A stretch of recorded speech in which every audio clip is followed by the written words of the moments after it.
Hello everyone. Welcome to Ken studies. आज है 22 अप्रैल और आज के करंट अफेयर सेशन में हम जिन टॉपिक्स को कवर करेंगे वो टॉपिक्स हैं NBCFDC, यानी कि हम सबसे पहले देखेंगे national backward classes finance and development corporation के बारे में। देन हम देखेंगे नेशनली डिटरमिन्ड कंट्रीब्यूशन के बारे में, यानी कि जो NDC गोल्स हैं उनके बारे में। इंटरनेशनल मॉनेटरी फंड के बारे में देखेंगे। इंडिया में जो स्टार्टअप्स हैं उनकी क्या स्थिति है, हम इस बारे में देखेंगे। हाल ही में न्यूज में रही जो कोलोराडो रिवर है इसके बारे में देखेंगे। वर्ल्ड एंटी डोपिंग एजेंसी के बारे में देखेंगे और लास्ट में हम देखेंगे थारू ड्राइव के बारे में। तो शुरू करते हैं आज का सेशन। ये रहा आज का फर्स्ट क्वेश्चन।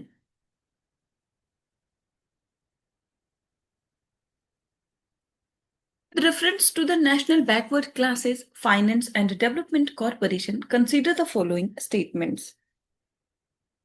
यहाँ पर जो राष्ट्रीय पिछड़ा वर्ग वित्त एवं विकास निगम है उससे संबंधित कुछ कथन दिए गए हैं जिन पर आपको विचार करना है। फर्स्ट स्टेटमेंट है, it is a statutory body established under an act of parliament to regulate credit for the other backward classes. And second, it operates as a not-for-profit company under the Ministry of Social Justice and Empowerment. और third statement है, the corporation exclusively provides financial assistance to individuals belonging to the OBC category.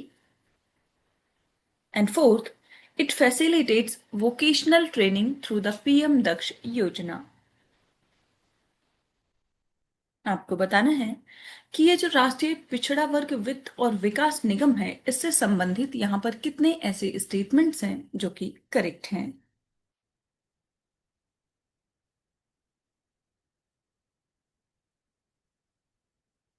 और इस question में आपका correct option हो जाएगा option B. यहाँ पर केवल दो ही स्टेटमेंट्स करेक्ट हैं और ये स्टेटमेंट्स हैं सेकंड और fourth.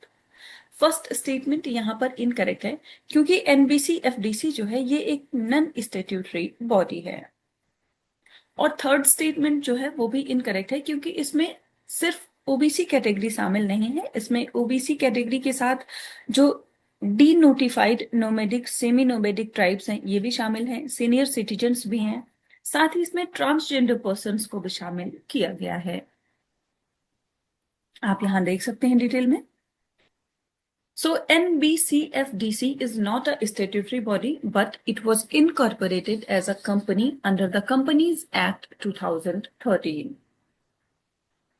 So it functions under the Ministry of Social Justice and Empowerment as a Government of India undertaking. And the target group has been significantly expanded beyond OBCs. It now assists economically backward classes, denotified nomadic and semi-nomadic tribes, senior citizens, transgender persons, and beggars. So it is a key implementing agency for the PM दक्ष योजना, जिसे हम प्रधानमंत्री दक्षता और कुशलता संपन्न हितग्राही योजना के नाम से जानते हैं, which focuses on upskilling marginalized sections.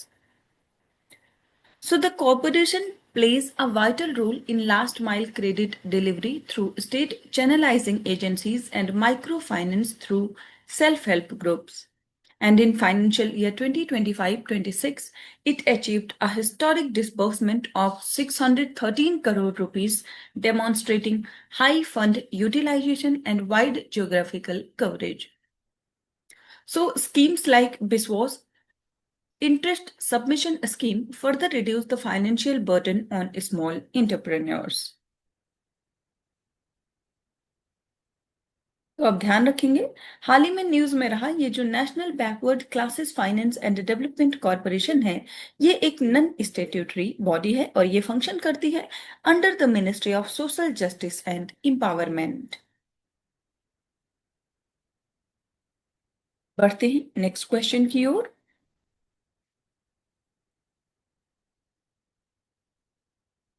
According to the updated nationally determined contribution for the period 2031 to 2035 approved by the Union Cabinet, what is India's target for reducing emissions intensity by 2035? यहाँ पर आपसे पूछा जा रहा है केंद्रीय मंत्रिमंडल द्वारा अनुमोदित 2031 टू 2035 की अवधि के लिए जो आदतन राष्ट्रीय स्तर पर निर्धारित अंशदान है उसके अनुसार 2035 तक उत्सर्जन तीव्रता को कम करने के लिए भारत का जो लक्ष्य है वो क्या है? आपके ऑप्शंस हैं 35%, 47%, 55% या फिर 60%।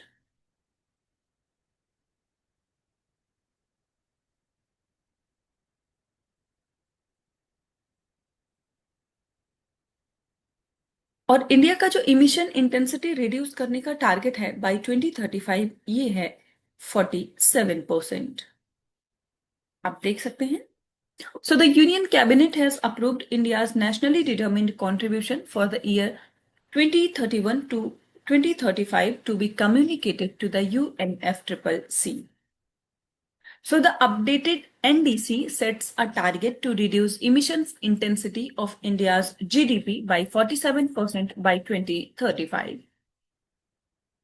So the cabinet also approved a target to achieve 60% non-fossil energy capacity by the year 2035, and these commitments are aligned with the India's overarching goal of achieving net zero emission by 2070. So the target represents a significant escalation in India's climate ambitions under the Paris Agreement framework, and 60% refers to the target for the non-fossil energy capacity, while the question specifically asks for the emission intensity. So ये जो target है 2035 तक के लिए ये है 47%। आप ध्यान रखेंगे इंडिया का जो नेट जीरो टारगेट ईयर है वो है 2070। UNFCCC की बात करें जिसे हम United Nations framework convention on climate change के नाम से जानते हैं, तो it is a global body responsible for coordinating international climate action, and NDCs are climate action plans to cut emissions and adapt to climate impacts which each party of the Paris Agreement is required to establish. बढ़ते हैं next question की ओर।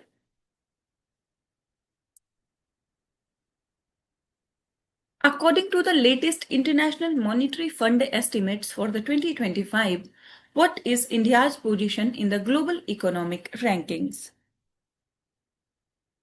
यहां पर आपसे पूछा जा रहा है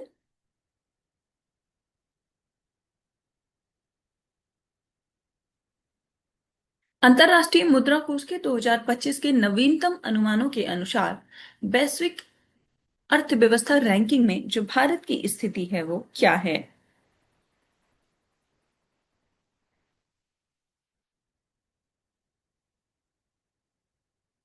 आपके ऑप्शंस हैं 4th, 5th, 6th या फिर 3rd। और इस क्वेश्चन में आपका करेक्ट ऑप्शन हो जाएगा option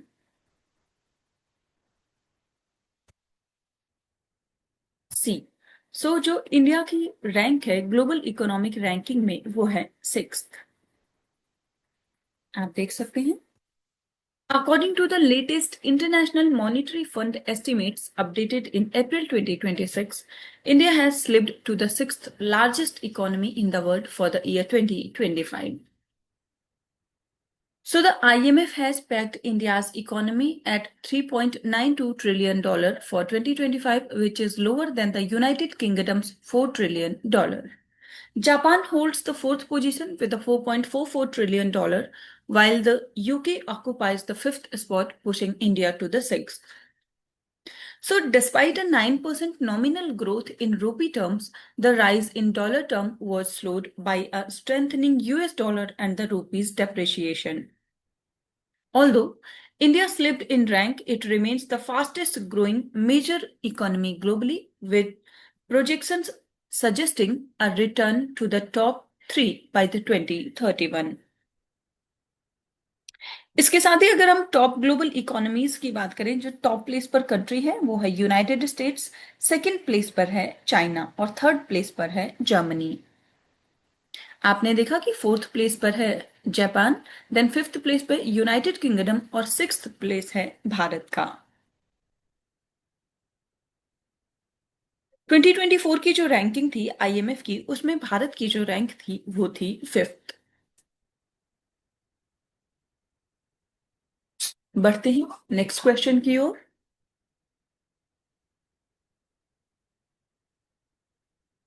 According to the Ministry of Commerce and Industry, what was the total number of recognized startups in India as of March 31st, 2026? यहां पर आपसे पूछा जा रहा है, वाणिज्य एवं उद्योग मंत्रालय के अनुसार 31 मार्च 2026 तक भारत में मान्यता प्राप्त स्टार्टअप्स की कुल संख्या कितनी है?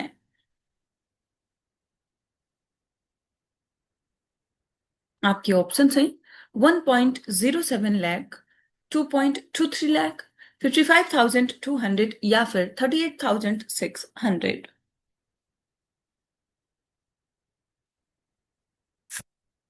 और इस क्वेश्चन में आपका करेक्ट ऑप्शन हो जाएगा option B. So as of 31 March 2026 India में जो रिकॉग्नाइज्ड स्टार्टअप्स हैं उनकी संख्या है 2.23 लाख। आप देख सकते हैं, The Ministry of Commerce and Industry announced that the total number of recognized startups under the Startup India initiative has surpassed 2.23 lakh as of end of financial year 26. So this is the cumulative total of startups recognized by the center since the launch of initiative in 2016 until 31st of March 2026. So यहाँ पर जो 55,200 figure है, this figure represents the record number of startups recognized in the single financial year of 2025 and 26 alone, the highest since the scheme's inception.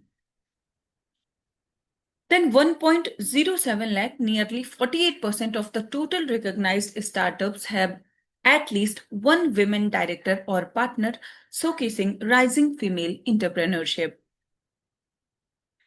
38,600, this is a number of startups currently onboarded on the government e-marketplace platform to facilitate public procurement. So the growth in startup recognition in financial year 2026 was 51.6% year on year compared to the previous financial year.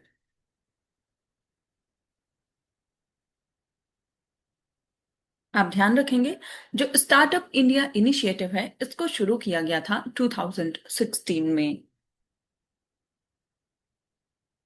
और इसमें जो leading states हैं अगर हम उनकी बात करें तो ये स्टेट्स हैं महाराष्ट्र, कर्नाटका, उत्तर प्रदेश, दिल्ली एंड गुजरात। बढ़ते हैं नेक्स्ट क्वेश्चन की ओर।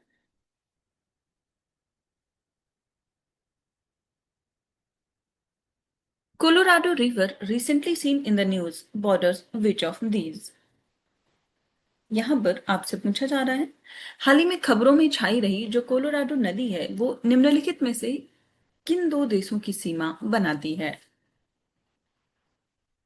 आपके ऑप्शंस हैं Canada and USA, Mexico and Belize, Russia and Mongolia या फिर USA and Mexico.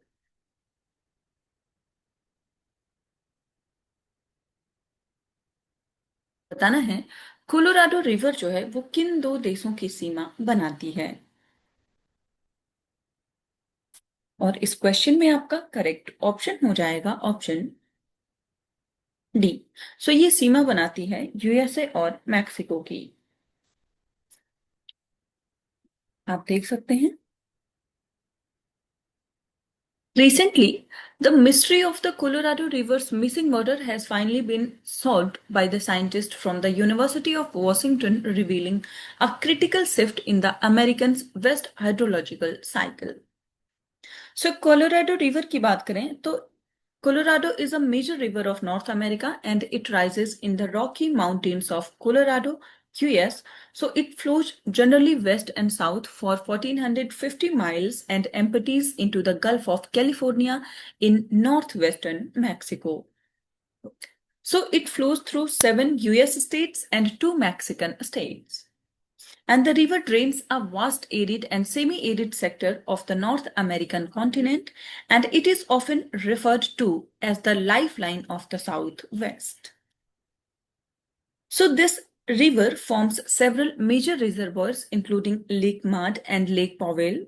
So Colorado forms an international boundary between Arizona of US and Mexico.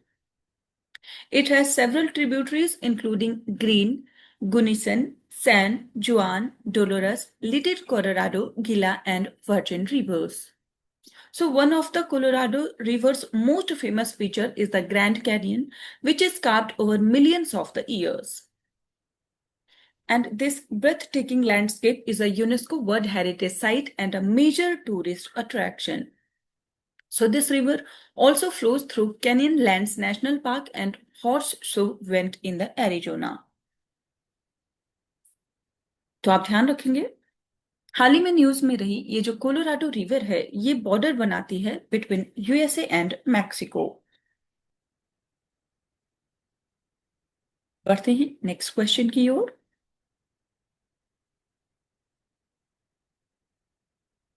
Consider the following statements regarding World Anti-Doping Agency. So यहाँ पर जो विश्व doping रोधी agency है उससे संबंधित कुछ कथन दिए गए हैं जिन पर आपको विचार करना है। फर्स्ट स्टेटमेंट है, it promotes and coordinates the fight against doping in sports internationally. And second, its headquarter is located in Montreal, Canada. और यहां पर आपसे करेक्ट स्टेटमेंट्स पूछी जा रही है। आपको बताना है वर्ल्ड एंटी डोपिंग एजेंसी से संबंधित यहां पर कौन से ऐसे स्टेटमेंट्स हैं जो कि करेक्ट हैं।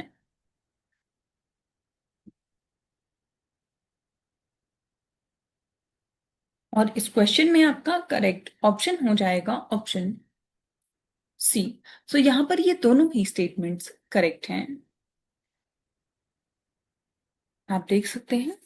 So recently, the Union Minister of Youth Affairs and Sports addressed the inaugural ceremony of the final conference of World Anti-Doping Agency's Global Anti-Doping Intelligence and Investigations Network. So ये जो वाडा है इसको establish किया गया था on 10th of November 1999 and its mission is to promote and coordinate the fight against doping in sports internationally.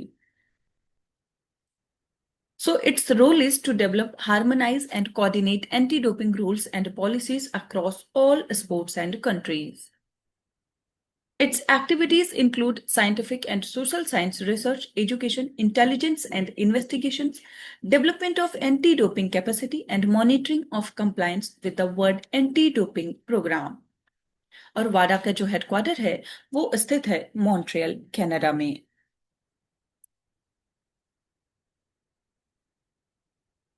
बढ़ते हैं next question की ओर।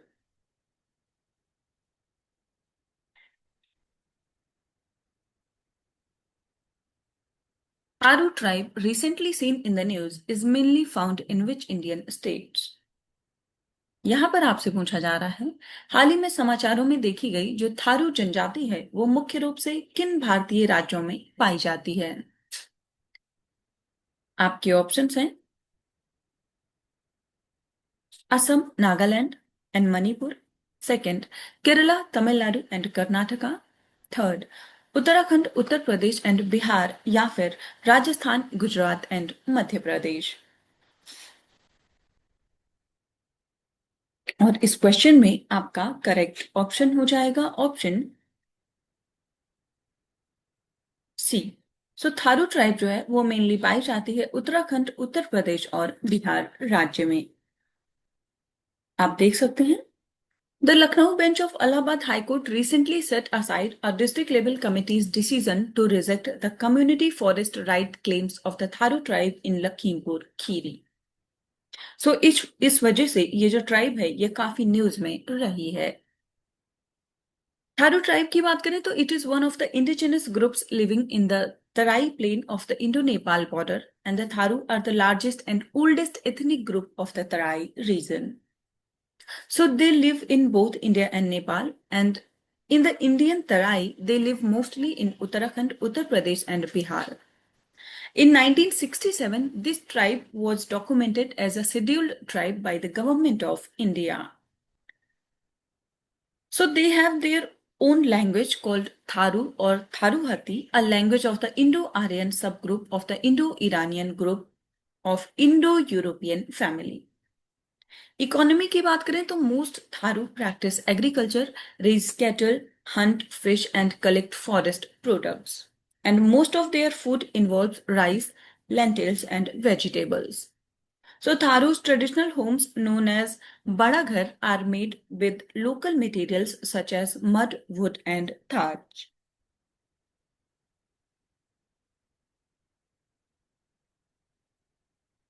So आज के करंट अफेयर सेशन में इतना ही. Thank you for watching.